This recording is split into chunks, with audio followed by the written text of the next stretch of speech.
जी अब बताइए।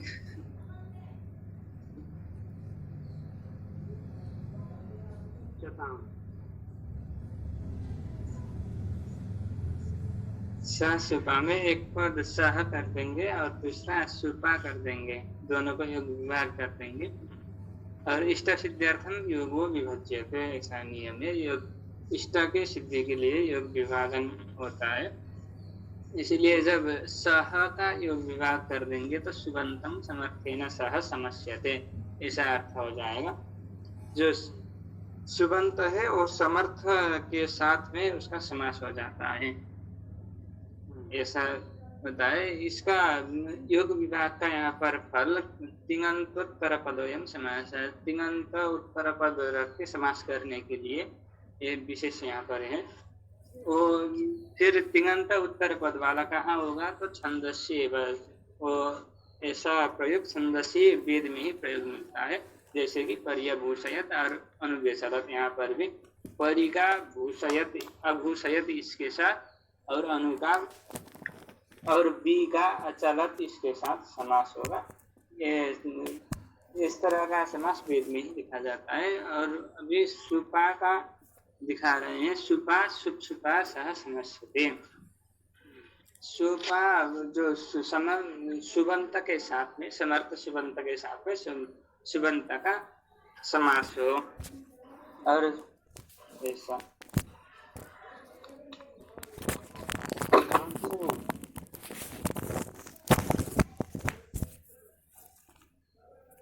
जी भैया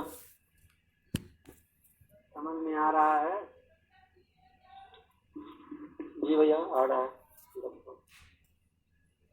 लगभग आ गया। चलो ठीक है। और कोई बताएगा कैसे सुपा में का योग विभाग किया तो इसका जो वृत्ति लिखा वहाँ पे सुबंतम समर्थेन सह समस्यते, तो ये वृत्ति में जो अर्थ आए हैं वे अर्थ कैसे आए, किसके अनुवृत्ति आई, क्या विभक्ति भी परिणाम हुआ, क्या अर्थ हुआ, फिर सुपा में कैसे हुआ, कैसे तुरंत विधि, इन सब बातों को कोई बता सकता है? जी भैया बताओ कुमार जी। सह सुपा इस सूत्र में योग विभाग करते हैं। सह इति प्रथमो योग, सुपा इति द्वितीयो योग। सह इत्यत्र सुबा मंत्रिते परांग समर्था पद विधि इत्यनेन समर्था इति पदम आगच्छति।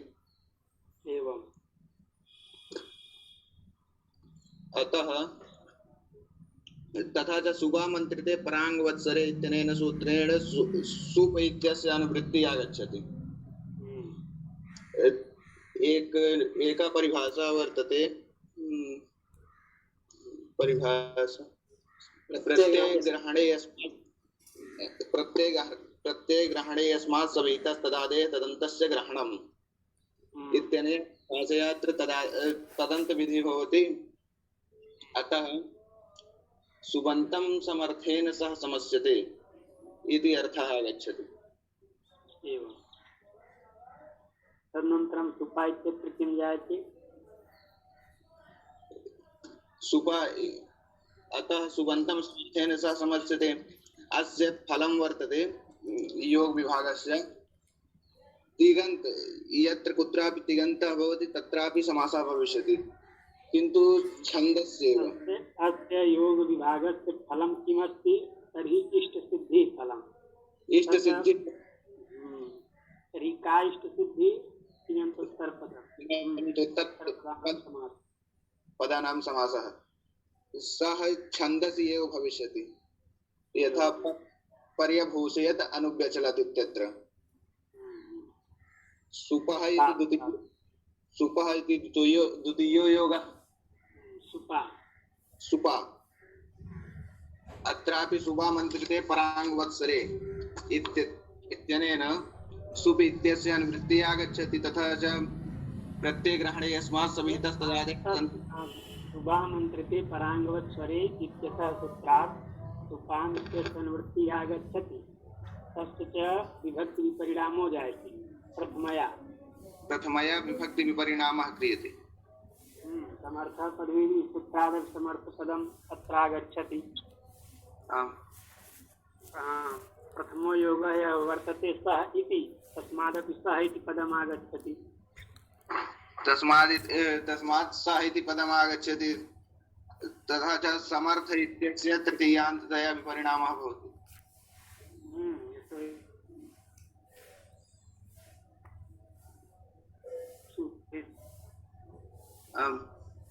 तर्हि समग्र अर्थः कः?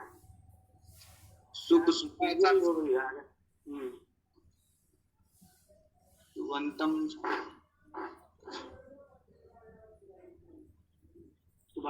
समर्थ प्राकृतिक सुबन्तेन सह समस्यते। प्रकृति सुबन्तेन सह समस्यते।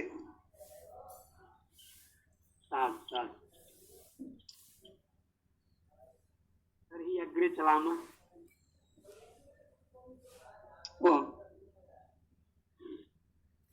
कंठे कालम भुजगपतिहारोपवेतं प्रगल्भं भूतप्रेतैः सततमखिलैरावृतं स्तोत्रभिश्च भस्मालिप्तं विरतवसनं तं गवीन्द्राभिरूढं वन्द्यं वन्दे सुरसुरपतिं विश्वनाथं त्रिनेत्रम्। तो कल उतना विवेचन हम कर दिए थे। अब आज कौन सा सूत्र है?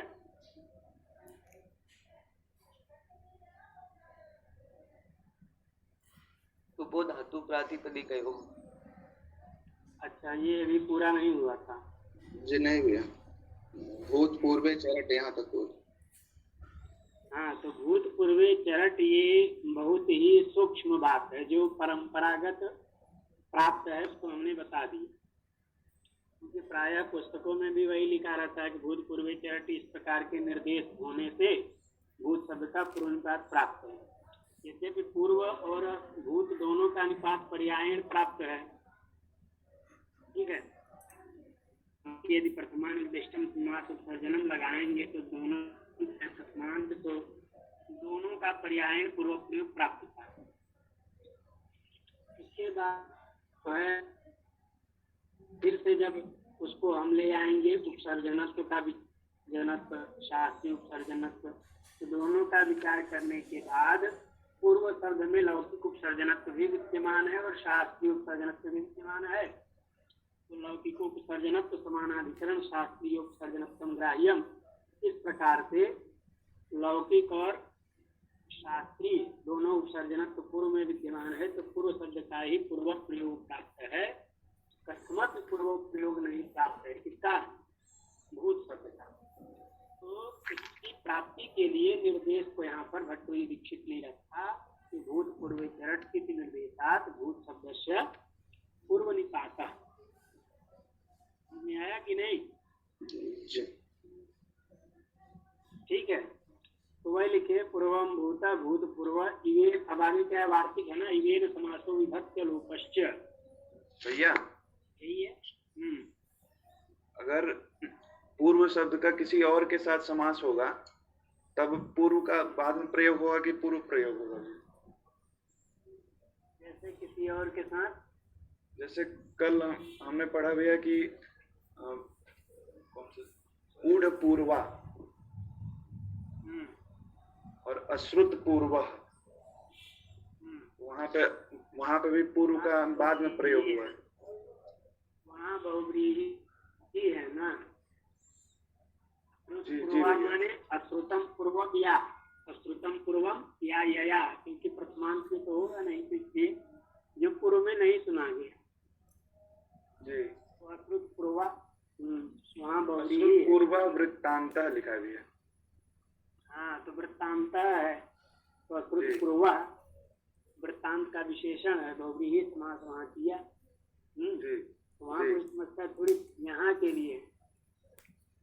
तो प्रथमा निर्दिष्टम समास उत्सर्जनम, वहाँ भी बहुत विवेचन है पूर्व प्रयोग और अपर प्रयोग का, जब बहुव्रीहि और द्वंद्व भी आएगा तो वहाँ पे सब विवेचन।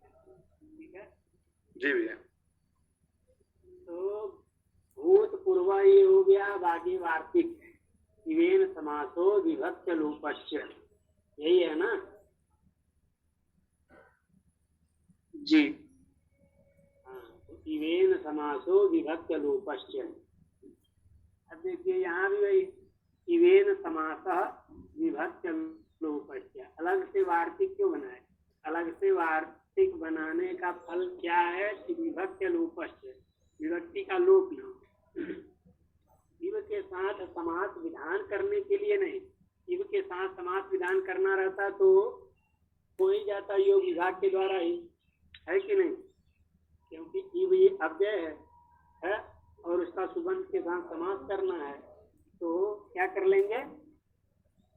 इव इति अव्ययम, क्या इसका अर्थ करेंगे? इव इत्यव्ययम समर्थ प्रकृति सुबंतेन सह समस्यते। इस वार्तिक का अर्थ क्या हो जाएगा? इव इति अव्ययं समर्थेन सुबन्तेन समस्यते। समर्थ प्रकृतिक सुबंतेन, हाँ, समर्था प्रकृति यस्य तत्समर्थ प्रकृतिकम सुबंतम तेन सह समस्यते। इव इत्यव्ययम समर्थ प्रकृतिक सुबंतेन सह समस्यते। इव इस अव्यय का समर्थ प्रकृतिक सुबंत के साथ समास होता है, लेकिन विशेष क्या है? विभक्त लोप। समास होने के बाद प्राकृतिक संज्ञा होकर सुको धातु प्रयोग हो, इस सूत्र के द्वारा उनके अवयव सुख का लुक होता था, वह कार्य यहाँ पर नहीं होगा। बात समझ में आया कि नहीं? जी। तो इसका अर्थ यही करेंगे। क्या अर्थ करेंगे? एव इत्यव्ययम समर्थ प्रकृतिक सुबंतेन सह समस्यते। लुग भावश्च, क्या जोड़ देंगे? लुग भावश्च माने लुक का और क्या हो जाएगा? अभाव हो जाएगा। ठीक है। अब देखिए, तो उदाहरण क्या दिए हैं?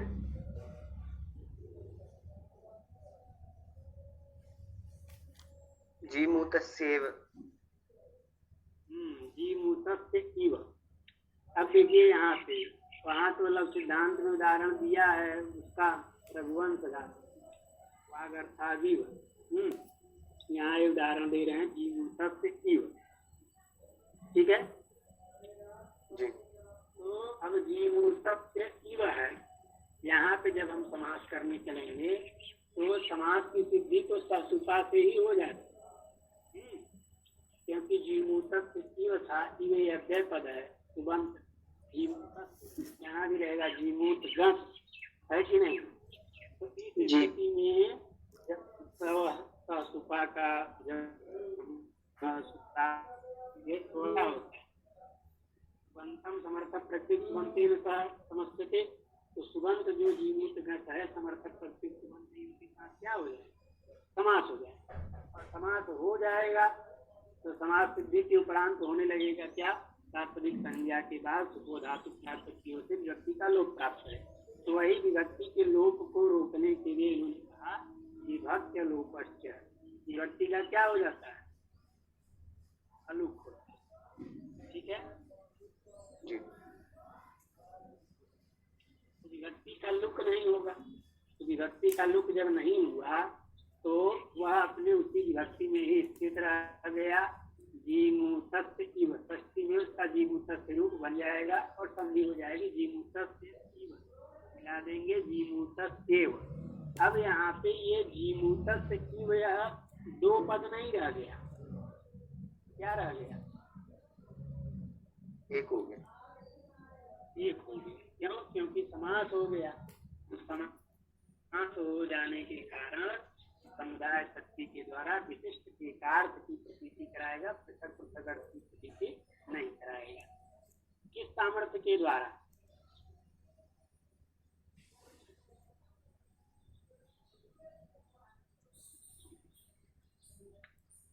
एकार्थी भाव सामर्थ्य। हाँ, एकार्थी भाव सामर्थ्य। एकार्थी भाव सामर्थ्य हम पीछे बताए थे। तो अब यहाँ पे देखिए, इवेन समासो विभक्त्य लोपश्च इस वार्तिक की आवश्यकता क्यों पड़ी? जब सूत्र से सिद्ध था तो इस वार्तिक ठीक है। तो ससुपा इस सूत्र से ही यह संविधान सिद्ध था। लेकिन इव शब्द का पूर्व निपात न हो जाए, इसकी निवृत्ति कराने के लिए अलग से इस वार्तिक का निर्माण किया गया। क्या समझे बात को?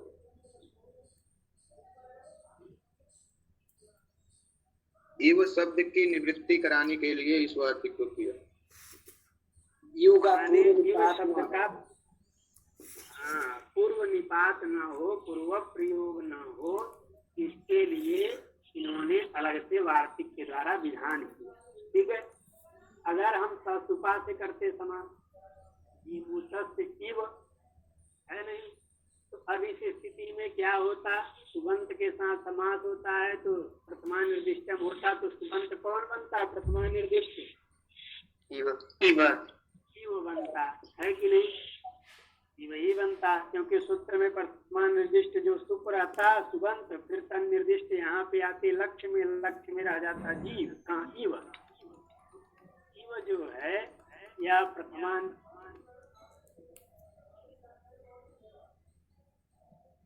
हमारी आवाज आ रही है ना? जी भैया। जी आ रही। हाँ, तो प्रथमा निर्दिष्ट होने के कारण इव शब्द का ही पूर्व प्रयोग प्राप्त होता, तो बनने लगता क्या? इव जीमूतम बन जाता, अनिष्ट रूप जी बनना चाहिए जीमूतक एव। तो इसलिए उसकी निवृत्ति के लिए, अर्थात इव शब्द का पूर्व प्रयोग न होवे, इसलिए ससुपा को छोड़ करके अलग से इन्होंने वार्तिक का निर्माण किया।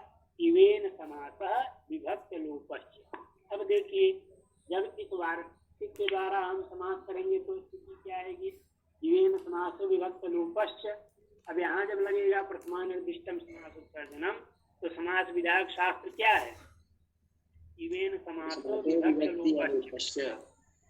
ठीक है। और इसमें प्रथमा निर्दिष्ट पद कौन है? इव है?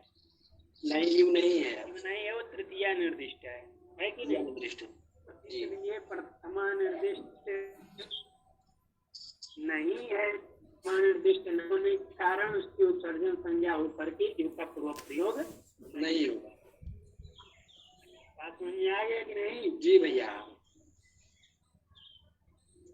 इसीलिए इसी लाभ के लिए, अर्थात पूर्व निपात की निवृत्ति के लिए, इव शब्द के पूर्व निपात की निवृत्ति के लिए इन्होंने अलग से इस वार्तिक का निर्माण किया।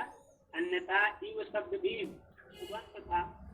हाँ, तो उसमें क्या था? समास विधायक साथ प्रथमा निर्दिष्ट होता और उपसर्जन होने के कारण पूर्व निपात प्राप्त हो जाता। जी। उसी की निवृत्ति इन्होंने के द्वारा कराया।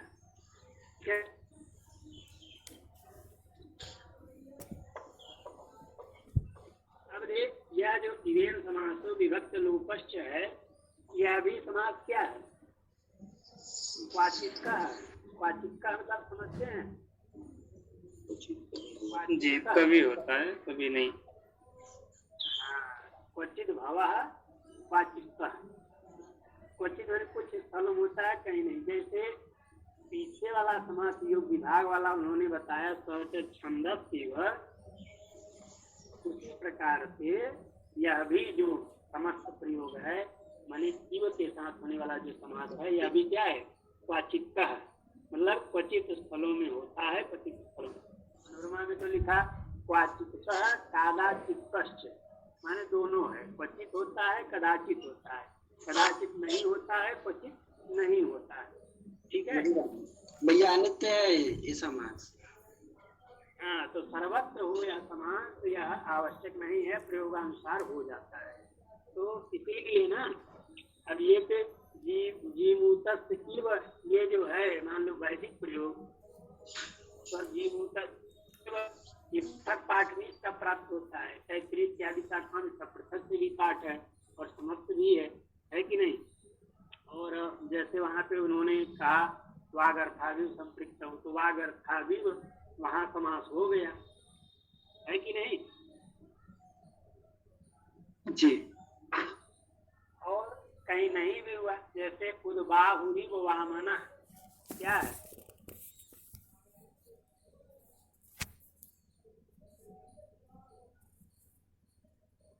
कालिदास का प्रयोग है ना, मंदा कवि जी उद्बाहुरी वामन। मंदा कवि कार्ती गमिष्ठां भाषां प्रभाद बाहुरिव वामन वामन। यही है ना, ठीक है।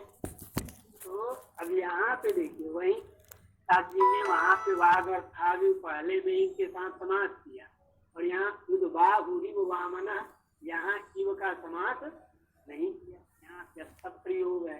क्या है? वामना इव उद्बाहु है ना। अब उद्बाहुरी को वामना, यहाँ पे इव के साथ इन्होंने समास नहीं किया, नहीं तो वामन का समास होता। तो ये उद्बाहुरी वामना, यहाँ इन्होंने व्यस्त प्रयोग किया, वागर्थावि इत्यादि में समस्त प्रयोग किया। जीमूतस्येव वैदिक प्रयोग समस्त प्रयोग है, जीमूतस्येव यही व्यस्त प्रयोग तैतरीय शाखाओं में पाठ है। तो इन सभी को देख कर समझा गया क्या, अयमपि समासः वाचिकः तादात्म्यः। बात समझा कि नहीं? भैया व्यस्त प्रयोग क्या होता? व्यस्त माने अलग अलग प्रयोग जिसमें समास नहीं हुआ, समस्त माने समास किया हुआ, व्यस्त माने पृथक किया हुआ। जैसे जीमूतस्य या व्यस्त प्रयोग है, अलग कर दिया, और समास कर देंगे जीमूतस्येव, तब क्या हो जाएगा समस्त। जैसे राजपुरुषः ये समस्त प्रयोग है, और राज्यः पुरुषः यह व्यस्त प्रयोग है। समझ में आया कि नहीं? जी भैया। तो इत्यादि समस्त प्रयोग व्यस्त प्रयोग ये सब कब संगत होंगे? ये सब तभी संगत होंगे जब द्विवेद समास हो। इस वार्तिक को हम क्या मानेंगे? वाचिक मानेंगे। बात समझ में आया कि नहीं? जी। हाँ, तो इससे सिद्ध हो गया कि अयम समास है वाचिक, अयम समास वाचिक है तो किस फलों में होता है। तो ये वार्तिक सबको समझ में आ गया? जी भैया। इसका वार्तिक का अर्थ क्या बनेगा? इव इत्यभ्यम समर्थक प्रत्येक सुबंतेन सह समस्यते तस्य लुग भावश्च, तस्य लुग भावश्च। ठीक है, कितना अर्थ कर लेंगे। और फिर हमने बता ही दिया किसका सुपा इसी से विधान सिद्ध था इस समास का, लेकिन उससे समास का विधान सिद्ध होते हुए भी इव शब्द के पूर्व निपात निवृत्ति के लिए उन्होंने अलग से वार्तिक बनाया इसको, और इसमें पूर्व निपात का प्राप्त नहीं होगा क्योंकि वर्तमान निर्दिष्ट नहीं है, निर्दिष्ट है ये बात। और उसके बाद बताए कि यह जो समास है क्वाचित है, कुछ स्थलों में होता है कुछ स्थलों में नहीं होता है नहीं। तो उसका उदाहरण भी दिया, जैसे जीमूतस्येव है तो ये समस्त प्रयोग है, और तैतरीय शाखा इत्यादि पाठ भी है। वागर्थाविव यहाँ पे ही कालिदास ने समस्त प्रयोग किया, उद्बाहुरी वामना यहाँ पे असमस्त माने व्यस्त प्रयोग किया। तो ये सब संगत तब होंगे जब इसको हम पाचित मानेंगे। तो इस प्रकार से समास का पाचित भी सिद्ध है। ठीक है, सबको समझ में आ गया? जी। चलिए आगे।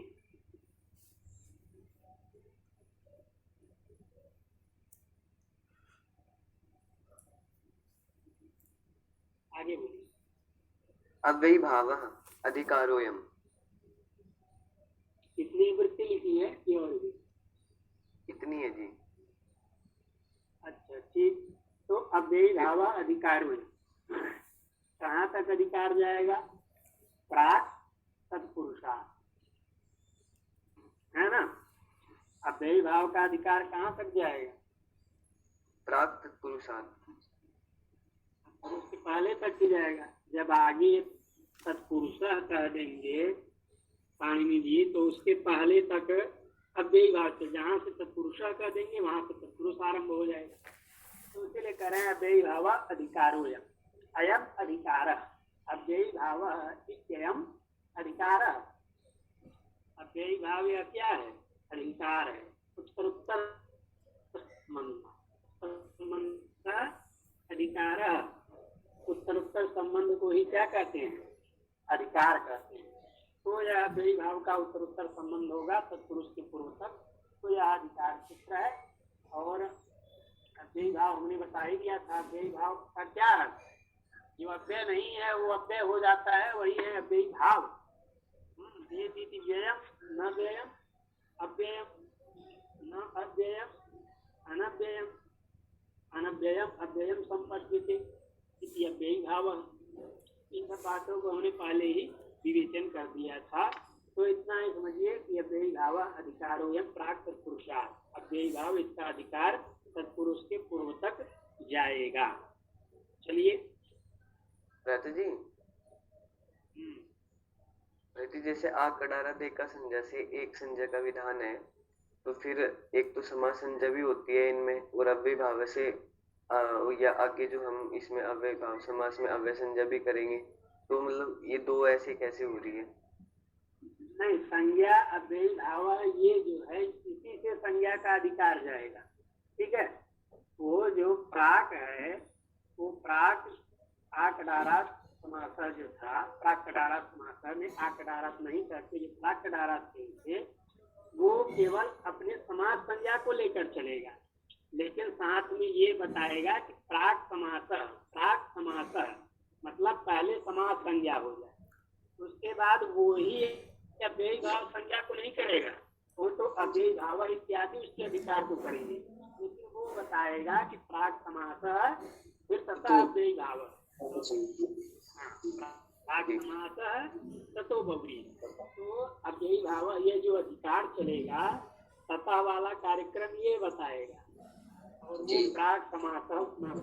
ठीक है, प्राक कडारा समास में अव्ययी भाव इत्यादि का उल्लेख नहीं है, वो क्यों लिखना है प्राक समास। तो अव्ययी भाव तो हमने आपको बताया कि आगे अव्ययी भाव तत्पुरुष शेषों को चलेंगे तो अपने अपने अर्थों को बताएंगे, लेकिन प्राक समास का पहले समास संज्ञा हो जाएगी, फिर अव्ययी भाव संज्ञा, पहले समास संज्ञा हो जाएगी, फिर तत्पुरुष। समझ में आया कि नहीं?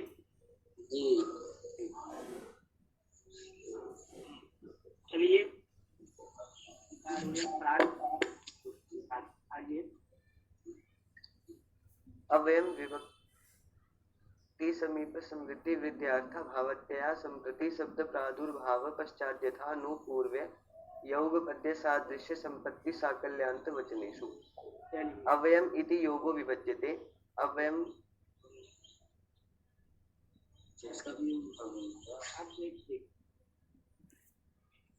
का हो विशाल?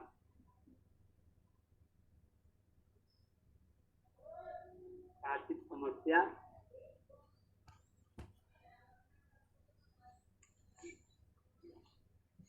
नहीं भैया। अच्छा, तो अब देखिए ये समास करने वाला सूत्र आ गया, अव्ययी भाव समास करेगा। यह सूत्र अत्यंत महत्वपूर्ण है, इस सूत्र को बहुत ही मनोयोग से आप लोग लगाइए, क्योंकि अगर ये सूत्र लग गया तो पूरा अव्ययी भाव समास आ गया। यही इसका क्या है, मूल है। इस सूत्र को लगा लेने के बाद फिर बहुत परिश्रम नहीं रह जाएगा। इस सूत्र को इधर लगा लीजिए, आगे फिर इधर पदिकार उत्तर पद समाहारे प्राय, तो इन सब सूत्रों का विधिवत अध्ययन करिए। तो पहला सूत्र यही है, अध्ययन कितनी समृद्धि यथा भावात्या संत शब्द प्रादुर्भाव पश्चात यथानुपूर्व पद्य सादृश्य संपत्ति का वचनेश, है ना जी। अव्ययम योग क्या लिखा है? अव्ययम इति योगो विभज्यते। अव्ययम समर्थेन सह समस्यते सोऽव्ययी भावः। अब यहाँ भी वही तरीका है जिस तरीके से उन्होंने बताया। क्या कहे थे? जो सुपा में इन्होंने सह का योग विभाग किया, क्या आया? समर्था पद विधि से समर्थ आया, उसका तृतीय परिणाम हुआ। उसी प्रकार से यहाँ भी अव्यय के साथ समास करेंगे। तो अब यहाँ पे भी प्रयोजन वही है, प्रयोजन है कि विभक्ति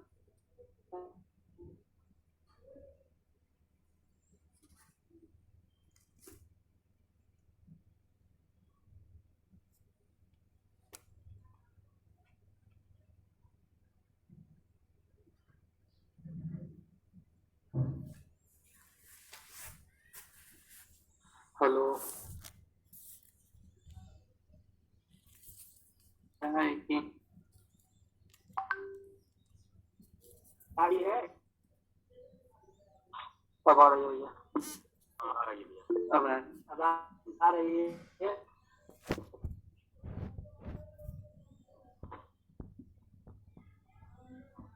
तो अव्ययम विभक्ति है। इस सूत्र में अव्ययम की योगो बच्चे, जिस प्रकार सुपाय सूत्र में सह की योगो बच्चे स का योग विभाग किया था समर्थ के साथ समास करने के लिए, उसी प्रकार से यहाँ पे इन्होंने अव्यय का योग विभाग किया। अव्यय का योग विभाग करने का फल क्या होगा? विभक्त्यादि जितने अर्थ कहे गए, आगे विभक्ति समेत इत्यादि वचने उसकी पहले, तो जितने अर्थ कहे गए हैं, इन अर्थों में विद्यमान जो है उसका समर्थ सुबंध के साथ क्या होता है? विभक्त्यादि जितने अर्थ हैं उन सभी अर्थों में विद्यमान जो अव्यय, उस अव्यय का समर्थ सुबंध के साथ समास होता है। किताब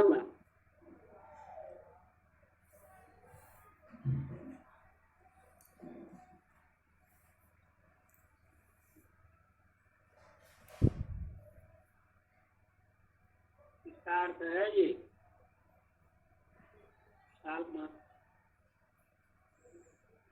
अव्ययम नहीं, अव्ययम नहीं, अव्ययम विभक्ति पूरे सूत्र का जी। विभक्त्यादि अव्यय, उस अव्यय के साथ समास होता है।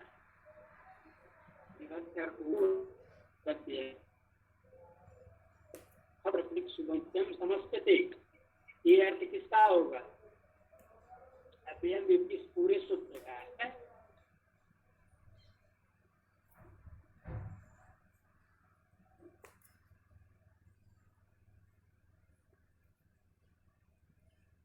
तो जो है विभक्त्यादि अर्थों में जो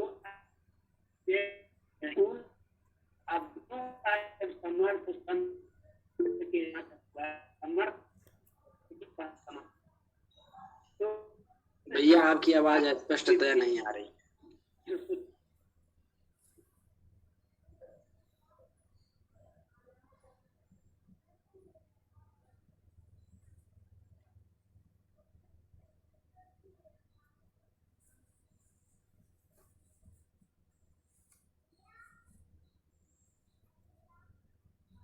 अब आवाज आ रही है? जी जी जी भैया। तो हम बता रहे थे कि विभक्त्यादि विभक्त्यर्थादिषु वर्तमानम यदव्ययम तत्समर्थ प्रकृति सुबंतेन सह नित्यम समस्यते, ये उसका अर्थ। किसका अर्थ है? अव्यय विभक्ति से सूत्र का कि विभक्त्यादि अर्थों में विद्यमान जो अव्यय हैं उन अव्यय का समर्थ प्रकृति सुबंध के साथ समास होता है। बात समझ में आया कि नहीं? जी। तो अब जो है विभक्त्यादि अर्थों में विद्यमान जो अव्यय नहीं है उन अव्ययों का समर्थ के साथ समास करने के लिए योग विभाग यह सब उपयुक्त ही होगा।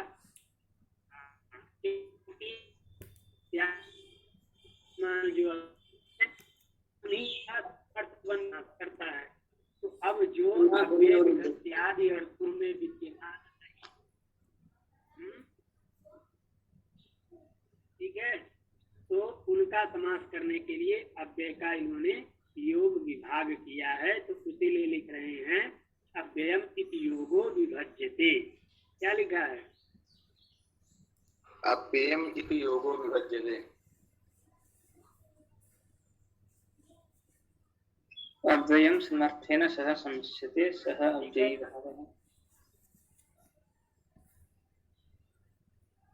का उत्तर के द्वारा समर्थ ग्रहण की क्या हो गया? अनुवृत्ति आ गई, और उसका तृतीया विभक्ति में क्या कर दिया गया? विपरिणाम कर दिया गया।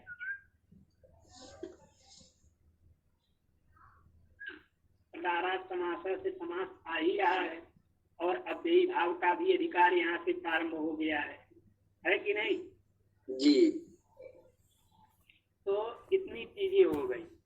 क्या क्या? अव्यय का योग विभाग किया, समर्थ पद विधि से समर्थ ग्रहण किया, अनुवृत्ति ले आए, और उस समर्थ का तृतीया विभक्ति में भी परिणाम कर दिया। समास का भी अधिकार चल रहा है, प्राक्तनाराग समास, और उसके बाद भाव का भी अधिकार चल रहा है। तो इतने सबका अधिकार होने के कारण सूत्र का अर्थ क्या संपन्न हो जाएगा? अव्ययम समर्थेन सह समस्यते। अव्ययम समर्थेन सह समस्यते। समर्थेन सह अव्ययी भाव, वही लिखे हैं वृत्ति में। अव्ययम समर्थेन सह समस्यते सोव्ययी भाव। ठीक है। वृत्ति में देखिए, वृत्ति में जो अव्ययम है वो अव्यय योग विभाग वाला है। जो समर्थेन है वह समर्थ कहाँ से आया? समर्थ पद विधि का समर्थ ग्रहण ले आए, अनुवृत्ति करके, और तृतीया विभक्ति में परिणाम किया। सहार्थ तो आ ही जाएगा तृतीया में ही। और समस्यते, यह क्या लिखा है? ये जो समास का अधिकार आ रहा है वो है समस्यते, और अव्ययी भाव का जो अधिकार है उसको लिख रहे हैं सह अव्ययी भाव। तो पहले समास किया, फिर अव्ययी भाव संज्ञा उसकी कर दिए। तो अव्यय यह जो योग विभाग हुआ, इस योग विभाग का यही अर्थ हो गया, अव्ययम समर्थेन सह समस्यते सह अव्ययी भाव। बात समझ आया? जी। योग विभाग का अर्थ सभी लोग लगा लेंगे ना? जी जी। चलिए आगे बोलिए। प्रथमा निर्दिष्टम समास उपसर्जनम। समाजशास्त्रे प्रथमा निर्दिष्टम उपसर्जन संजम स्यात्। प्रथमा निर्दिष्टम समास उपसर्जनम। प्रथमा निर्दिष्टम समास उपसर्जन। प्रथमा निर्दिष्टम ये है प्रथमांत पद। प्रथमा निर्दिष्टम ये क्या है? प्रथमांत पद। और समासे इति सप्तम्यंत। ठीक है। और उपसर्जनम इति प्रथमांत। ठीक है। तो प्रथमा निर्दिष्टम इति प्रथमांतम, समासे इति सप्तम्यंतम, उपसर्जनम इत्यपि प्रथमांतम। ठीक है। तो समास उपसर्जनम लिखा है, वहाँ समासे है, तो अयादेश हो करके लोप हो गया यकार का, तो समास रह गया है। वो क्या वस्तुतः जब उसका पृथक कर देंगे तो क्या हो जाए? समासे। हाँ, तो समास पदम समास विधायक शास्त्रे लाक्षणिकम। क्या कहा? समास समास विधायक शास्त्रे लाक्षणिकम। यहाँ जो समास पद है सूत्र में, वह समास का अर्थ क्या है? समास विधायक शास्त्र। बात समझाया कि नहीं? क्या समझे नीरज?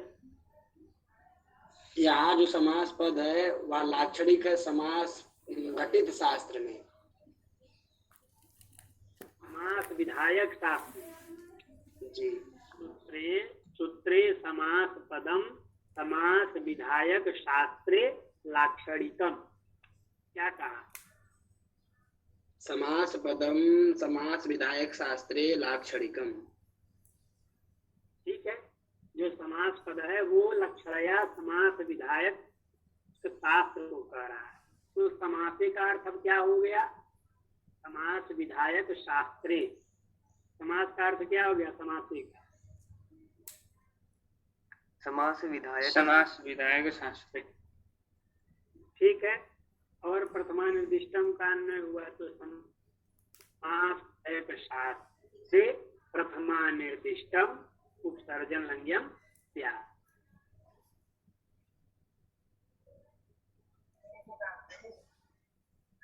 संज्ञम क्या, ठीक है कि नहीं? जी भैया। प्रथमा निर्दिष्टम माने प्रथमया निर्दिष्टम, प्रथमया निर्दिष्टम इति प्रथमा निर्दिष्टम, ठीक है। हाँ, समास विधायक शास्त्रे प्रथमा निर्दिष्टम यत् पदम तद्बोध्यम लक्ष्यस्थम यत् पदम तदुपसर्जन संज्ञम स्यात्। यह इसका अर्थ होगा। क्या अर्थ होगा? समाज विधायक शास्त्रे प्रथमांतम यत् पदम।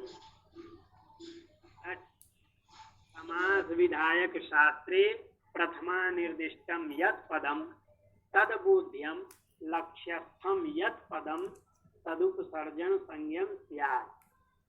क्या कहा? समास विधायक शास्त्रे प्रथमा निर्दिष्टम यत् पदम तद्बोध्य लक्ष्यस्थम यत् पदम तदुपसर्जन संज्ञकम स्यात्।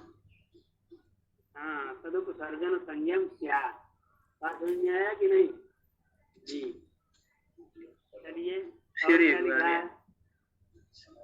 हाँ, तो देखिए प्रथमा निर्दिष्टम समास उपसर्जन 3 पद है। संज्ञा करता है उपसर्जन संज्ञा, प्रथमा निर्दिष्टम और उपसर्जनम, ये दोनों प्रथमांत हैं। समासे सप्तम्यंत है। प्रथमया निर्दिष्टम इति प्रथमा निर्दिष्टम, प्रथमा नाम प्रथमा विभक्ति तया प्रथमया निर्दिष्टम प्रथमा निर्दिष्टम समास पदम समास विधायक शास्त्रे लाक्षणिकम। तो समास विधायक शास्त्रे प्रथमा विभक्त्या तो प्रथमा निर्दिष्टम यत् पदम तद्बोध्य लक्ष्यस्थम यत् पदम तदुपसर्जन संज्ञम स्यात्। इस प्रकार से सूत्रार्थ हम कर लेंगे। ये सूत्रार्थ को घटाएंगे। बोलिए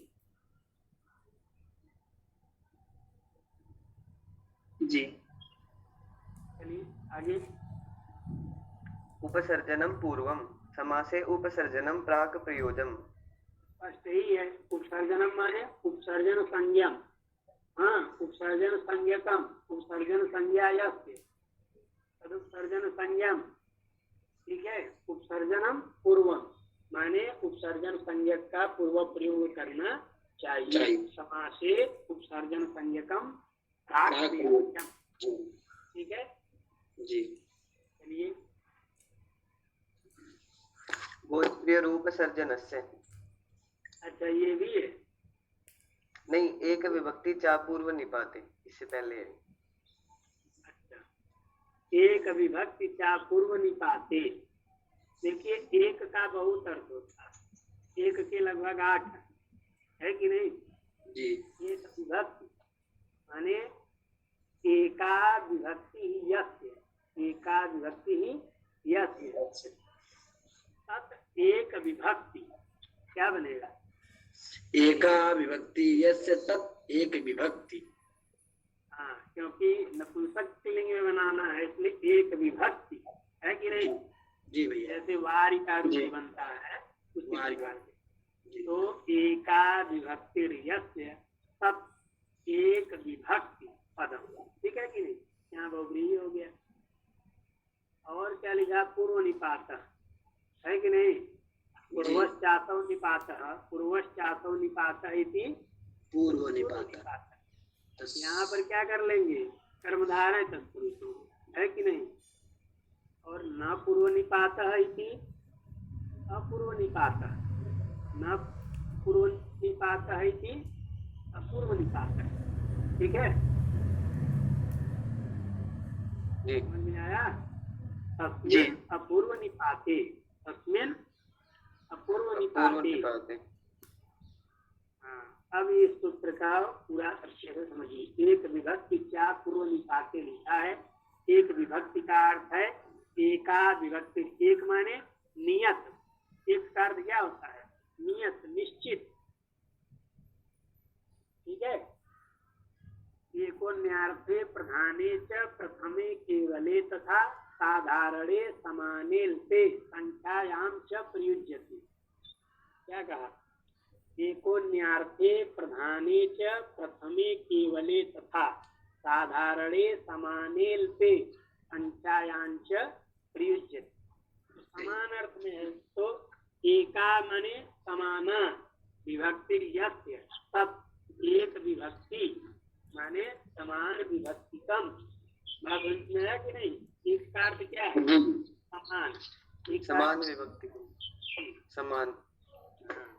ये हो गया एक विभक्ति माने नियत विभक्ति समान भी।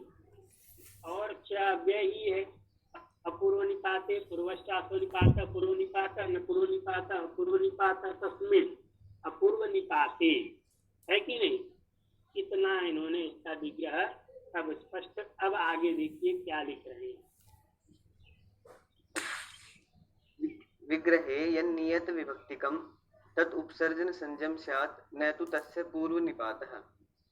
विग्रहे यन्नियत विभक्तिकम, विग्रहे माने समास के विग्रह में, है कि नहीं? विग्रह का अर्थ क्या है? विग्रह का अर्थ क्या है? लौकिक की अलौकिक? लौकिक अलौकिक विग्रह। अलौकिक विग्रह। यहाँ विग्रह का अर्थ क्या है? अलौकिक विग्रह। अलौकिक विग्रह।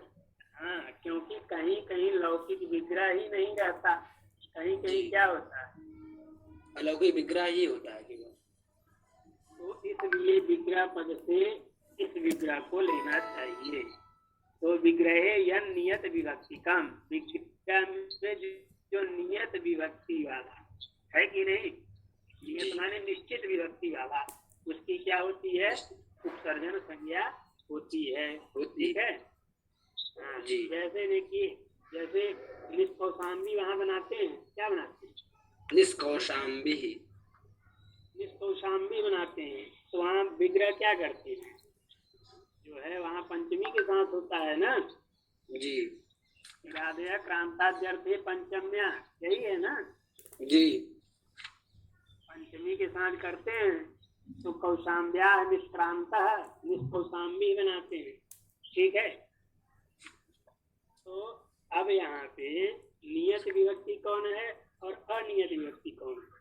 तो निष्क्रांतम कौशाम्ब्याः निष्कौशाम्बी, निष्क्रांतेन कौशाम्ब्याः निष्कौशाम्बिना, निष्क्रांताय कौशाम्ब्या निष्कौशाम्बये, निष्क्रांतात् कौशाम्ब्या निष्कौशाम्बेः, निष्क्रांतस्य कौशाम्ब्या निष्कौशाम्बेः, निष्क्रांते कौशाम्ब्या निष्कौशाम्बौ, ये निष्क्रांत कौशाम्ब्या निष्कौशाम्बे माने प्रथमा से लेकर के सप्तमी पर्यंत इन सबके सर्वत्र जितना हमने ये बताया प्रथमा से सप्तमी तक सभी जगह पर नियत विभक्ति वाला केवल कौशाम्ब्या था।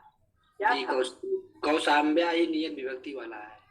और निरर्थ वाला जो था निष्क्रांतेन, निष्क्रांताय, निष्क्रांतात इत्यादि, ये सब नियत विभक्ति नहीं थी। बात समझ में आ गया कि नहीं? जी भैया। निष्क्रांत इति पदम बहुभी विभक्ति भी युज्यति। बात समझ में आया कि नहीं? जी। और कौशाम्ब्या जो ये पद है ये नियत विभक्तिक पंचम्यंत पद है, क्योंकि पंचम्यंत के साथ समास रहता है तो नियत विभक्तिक पंचम्यंत पद कौशाम्ब्या, और निरर्थ वाला जो निष्क्रांत इत्यादि अर्थ है वो नियत विभक्ति नहीं। इतनी बात सबको समझ में आ गई कि नहीं? जी। जी। तो विग्रहे यह नियत विभक्ति का। अब बताइए विग्रह में नियत विभक्ति वाला कौन है? कौशाम्ब्या। बात समझ में आया कि नहीं? जी। विग्रह में नियत विभक्ति वाला है कौशाम्ब्या। तो विग्रहे यह नियत विभक्ति कम तदुपसर्जन संज्ञम स्यात्। विग्रह में नियत विभक्ति वाला है कौशाम्ब्या, उसी की क्या हो जाएगी? उपसर्जन संज्ञा हो जाएगी, लेकिन अपूर्व निपात, उसका पूर्व निपात नहीं। उसकी उपसर्जन संज्ञा होगी लेकिन उसका पूर्व प्रयोग नहीं होगा। बात समझ आया कि नहीं? जी भैया। तो भैया ये उपसर्जन पूर्वम वाले सूत्र का अपवाद सूत्र है क्या? अरे भाई साहब, उपसर्जन पूर्वम तो उपसर्जन संज्ञा करता है कि नहीं? उपसर्जन का पूर्व प्रयोग करता ही है, लेकिन जो समास में नियत विभक्ति रहेंगे उनका ये निषेध। नियत विभक्ति वाले जो रहेंगे उनका ये क्या कर देगा, निषेध कर देगा, उनका प्रयोग नहीं करने देगा और सबका हो।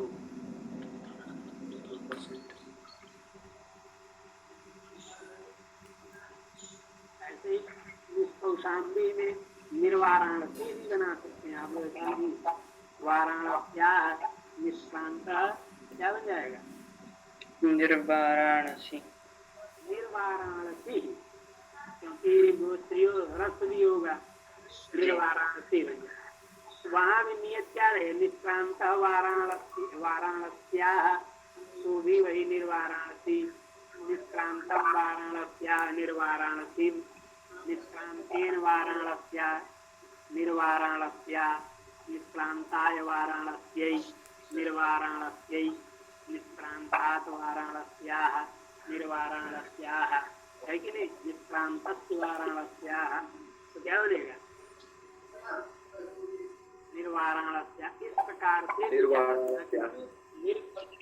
नियत विभक्ति वाला वाराणस्या ही है और वो सब नियत विभक्ति है, इसलिए उसकी उपसर्जन संज्ञा होगी, किंतु उसका पूर्व प्रयोग नहीं होगा। बात समझ में आया कि नहीं जी। अब इसका विवेचन कल करते हैं, समय पर्याप्त हो गया है तो कल इसका विवेचन आगे करेंगे। प्रणाम भैया। जी प्रणाम महादेव। नमस्ते। प्रणाम भैया। प्रणाम। अच्छे से लगा के आइए सभी लोग।